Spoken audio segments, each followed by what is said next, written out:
Good morning student. आज हम लोग कक्षा 10 गणित में चैप्टर 6 जो ट्रायंगल त्रिभुज से संबंधित है उसमें समरूप त्रिभुजों के क्षेत्रफल के बारे में पढ़ेंगे। तो चलिए देखिए, दो समरूप त्रिभुजों के क्षेत्रफलों और उनके संगत भुजाओं में क्या संबंध होता है ये देखते हैं। तो यहाँ पर देखिए, दो समरूप त्रिभुजों में उनकी संगत भुजाओं के अनुपात एक ही रहते हैं। यदि दो समरूप त्रिभुज है तो उनकी संगत भुजाओं का जो अनुपात होता है वह समान रहता है। फिर आगे इन त्रिभुजों के क्षेत्रफलों के अनुपात और इनकी संगत भुजाओं के अनुपात में संबंध होता है। मतलब जो है, दो समरूप त्रिभुजों के संगत भुजाओं और उनके क्षेत्रफलों में एक संबंध होता है। अब संबंध क्या होता है? क्षेत्रफलों का अनुपात उनकी संगत भुजाओं के अनुपात के वर्ग के बराबर होता है। यह वास्तव में सत्य है। इसे हम निम्न प्रमेय में सिद्ध करेंगे। अब इसी बात को एक प्रमेय द्वारा हम सिद्ध करेंगे। तो चलिए, सबसे पहले हम लोग क्या करते हैं, प्रमेय के सिद्धांत को पढ़ते हैं और समझते हैं। तो यहाँ पर देखिए, ये जो है, जो इस प्रमेय का प्रिंसिपल है, सिद्धांत है, वह यह है कि दो समरूप त्रिभुजों के क्षेत्रफलों का अनुपात इनकी संगत भुजाओं के अनुपात के वर्ग के बराबर होता है। मतलब दो समरूप त्रिभुजों के क्षेत्रफलों का अनुपात इनकी संगत भुजाओं के अनुपात के वर्ग के बराबर होता है। अब यहाँ पर देखिए, जो सिद्धांत है, जो प्रिंसिपल है, उससे हमको इस बात की जानकारी मिल रही है,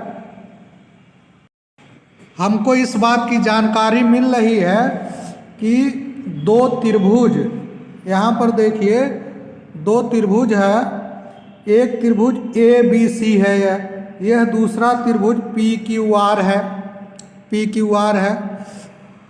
अब AB के संगत, इस भुजा AB के संगत भुजा PQ है और BC के संगत भुजा QR है और AC के संगत भुजा PR है। तो इनके संगत भुजाओं का अनुपात का वर्ग, यहाँ पर देखिए,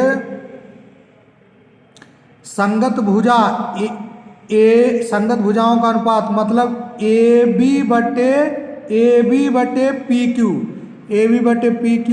फिर BC बटे QR, फिर यहाँ पर AC बटे PR। और हमारा जो प्रिंसिपल है, थियरम का सिद्धांत, वह कहता है दो समरूप त्रिभुजों के क्षेत्रफलों का जो यह अनुपात है, दो समरूप त्रिभुजों के क्षेत्रफलों का जो ये अनुपात है, इनके संगत भुजाओं के अनुपात के वर्ग के बराबर होता है। तो जो स्टेटमेंट है उसी का ये जो है पूरा गणितीय रूप है, ये गणितीय रूप है।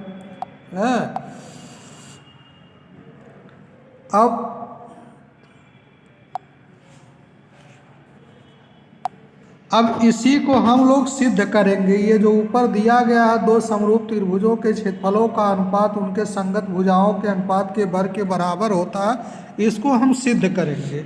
तो इसको सिद्ध करने के लिए हमको रचना करना पड़ेगा। यहाँ पर रचना क्या करेंगे, BC, इस त्रिभुज ABC में BC पर शीर्षलंब AB डाल दिया गया है और त्रिभुज PQR में यहाँ पर देखिए, ये त्रिभुज PQR है और इसमें शीर्षलंब यह AN डाल दिया गया है। यानी दोनों त्रिभुज में हम क्या किए हैं, दोनों त्रिभुज में शीर्षलंब खींचे हैं। पहले में AM शीर्षलंब है, दूसरे में PN शीर्षलंब है। यानी रचना हो गया। अब देखते हैं उपपत्ति। उपपत्ति मतलब प्रूफ है। अब हम सिद्ध करने के लिए अपना तर्क दे रहे हैं। तो त्रिभुज ABC का क्षेत्रफल, इस त्रिभुज का क्षेत्रफल क्या होगा? 1/2 आधार BC और 1/2 आधार गुणे लंब AM। यहाँ पर देखिए त्रिभुज ABC का क्षेत्रफल 1/2 गुणे आधार BC गुणे शीर्ष लंब AM। इसी प्रकार से त्रिभुज PQR का क्षेत्रफल 1/2 गुणे आधार QR गुणे शीर्ष लंब PN। अब इनका अनुपात हमको निकालना है, इन क्षेत्रफलों का अनुपात निकालना है। तो त्रिभुज AB के क्षेत्रफल में त्रिभुज PQR के क्षेत्रफल से भाग दे रहे हैं। तो आ रहा है 1/2 गुणे BC गुणे AM बटे 1/2 गुणे QR गुणे PN। 1/2 से 1/2 कट गया। अब बचा हमारा BC बटे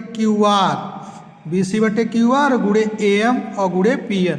हमको क्या करना है भाई, क्या करना है? यहाँ पर यह जो है BC बटे QR का स्क्वायर लाना है। तो BC बटे QR का स्क्वायर लाने के लिए हम इस AM बटे PN के जगह BC बटे QR अगर यहीं पर ला करके लिख दें तो स्क्वायर हो जाएगा। मतलब AM बटे PN बराबर, अब हम आगे सिद्ध करेंगे AM बटे PN बराबर BC बटे QR। अब हमारा टारगेट यह है, मतलब प्रमेय को सिद्ध करना है। तो हमको लाना होगा AM बटे PN बराबर BC बटे QR। यही लाएंगे और इसी समीकरण में रख देंगे तो BC बटे QR का स्क्वायर हो जाएगा और हमारा प्रमेय क्या हो जाएगा? सिद्ध हो जाएगा। अब हम चलते हैं आगे, है AM बटे PN बराबर BC बटे QR लाने के लिए यहाँ पर हम त्रिभुज, वही फिगर यहाँ फिर बना दिया गया है। त्रिभुज AMB और त्रिभुज PNQ, इन दोनों त्रिभुजों को हम दिखाएंगे समरूप। इन त्रिभुजों को समरूप दिखाएंगे। तो दो त्रिभुजों को समरूप दिखाने के लिए यदि हम क्या करें, दो संगत कोण बराबर दिखा दें तो दोनों त्रिभुज अपने आप समरूप हो जाता है। दो संगत कोण बराबर दिखाएंगे तो तीसरा अपने आप बराबर होगा। तो जब संगत कोण बराबर होंगे तो त्रिभुज क्या होता है? समरूप होता है। तो चलिए देखिए, अब इस त्रिभुज में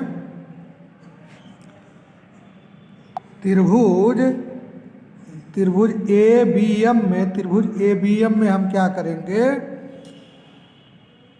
कोण B, यहाँ पर देखिए कोण B यह कोण Q के बराबर है, क्योंकि मूल त्रिभुज में दे दिया गया है त्रिभुज ABC समरूप त्रिभुज PQR।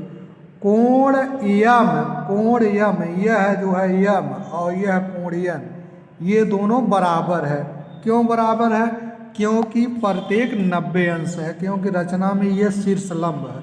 यानी कोण A और M बराबर हो गया।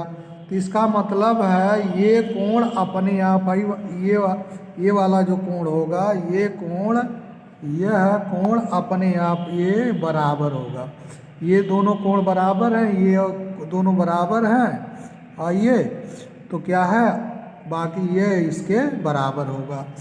तो यहाँ पर अब यहाँ पर देखिए त्रिभुज AMB समरूप त्रिभुज ANQ, जब ये दोनों त्रिभुज समरूप हो गया, यह दोनों त्रिभुज समरूप AMB और त्रिभुज PNQ समरूप हो गया, तो इनके संगत भुजाओं में समान अनुपात होगा। मतलब AM बटे PN बराबर AB बटे PQ। ये हो गया हमारा समीकरण नंबर 2। अब पहले जो समीकरण हम लिखे हैं वो समीकरण नंबर 1 है। अब मूल त्रिभुज जो हमारा त्रिभुज ABC त्रिभुज PQR ये समरूप दिया ही है, समरूप दिया है। तो जब ये त्रिभुज समरूप दिया है तो इनके संगत भुजाओं में क्या होगा, समान अनुपात होगा। मतलब ये हो गया ए बी बटे पी क्यू बराबर बी सी बटे क्यू आर बराबर ए सी बटे पी आर। तो यही बात यहाँ पर लिख दिया गया। अब समीकरण 2 और 3 से, समीकरण 2 और 3 से देखिए, समीकरण 2 और 3 से, समीकरण 2 और 3 से हम क्या करेंगे, जहाँ पर ए बी बटे पी क्यू है, जहाँ पर ए बी बटे पी क्यू है, यही ए बी बटे पी क्यू है, वहाँ हम बी सी बटे क्यू आर लिख देंगे। तो समीकरण 2 और 3 से हम ए बी, क्योंकि ए बी बटे पी क्यू बराबर बी सी बटे क्यू आर है, तो इस ए बी बटे पी क्यू के जगह, ए बी बटे पी क्यू के जगह, इसके जगह, यहाँ इसके जगह हम लिख दिए बी सी बटे क्यू आर, यानी ए एम बराबर पी एन। अब ये निकल करके आ गया ए एम बटे पी एन बराबर बी सी बटे क्यू आर, ये आ गया। अब आइए समीकरण 1 और 4, जो पहले हम समीकरण दिखाए हैं, पहले जो समीकरण दिखा दिए हैं, एक बार बैक करके दिखा देते हैं।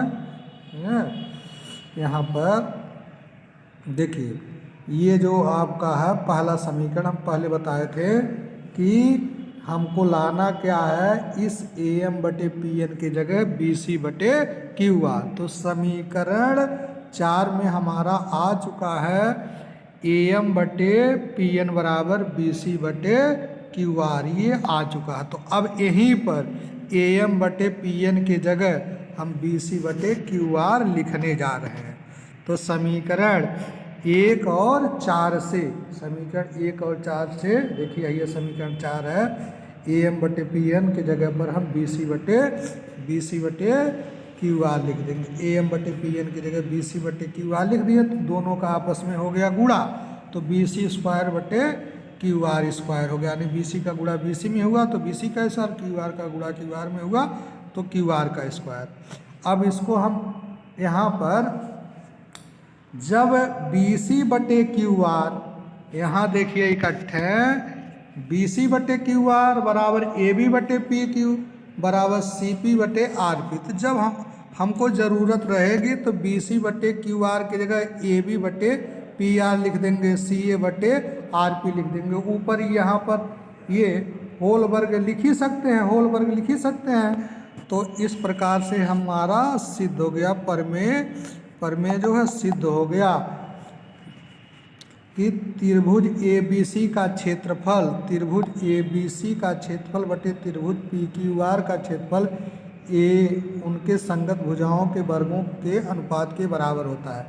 यहाँ पर देखिए सिद्ध हो गया ना, सिद्ध हो गया कि त्रिभुज ए बी सी का क्षेत्रफल बटे त्रिभुज पी क्यू आर का क्षेत्रफल, ए बी बटे पी क्यू ये संगत भुजाओं का अनुपात है, उस पर वर्ग लगा हुआ है, तो यानी दो समरूप त्रिभुजों के क्षेत्रफलों का अनुपात उनके संगत भुजाओं के अनुपात के वर्ग के बराबर होता है, हेंस प्रूफ। तो प्यारे बच्चों, ये प्रमेय परीक्षा की दृष्टि से बहुत इम्पॉर्टेंट है, बहुत महत्वपूर्ण है। आप लोग इसको जरूर तैयार रखें, और ये प्रमेय परीक्षा में आना तय है। अगर ये नहीं आएगा तो इसी पर आधारित आपका प्रश्न दे देगा, आंकिक प्रश्न दे देगा। और ये बहुत महत्वपूर्ण प्रमेय है, इसको आप लोग जरूर तैयार रखें। शेष अगले वीडियो में। धन्यवाद।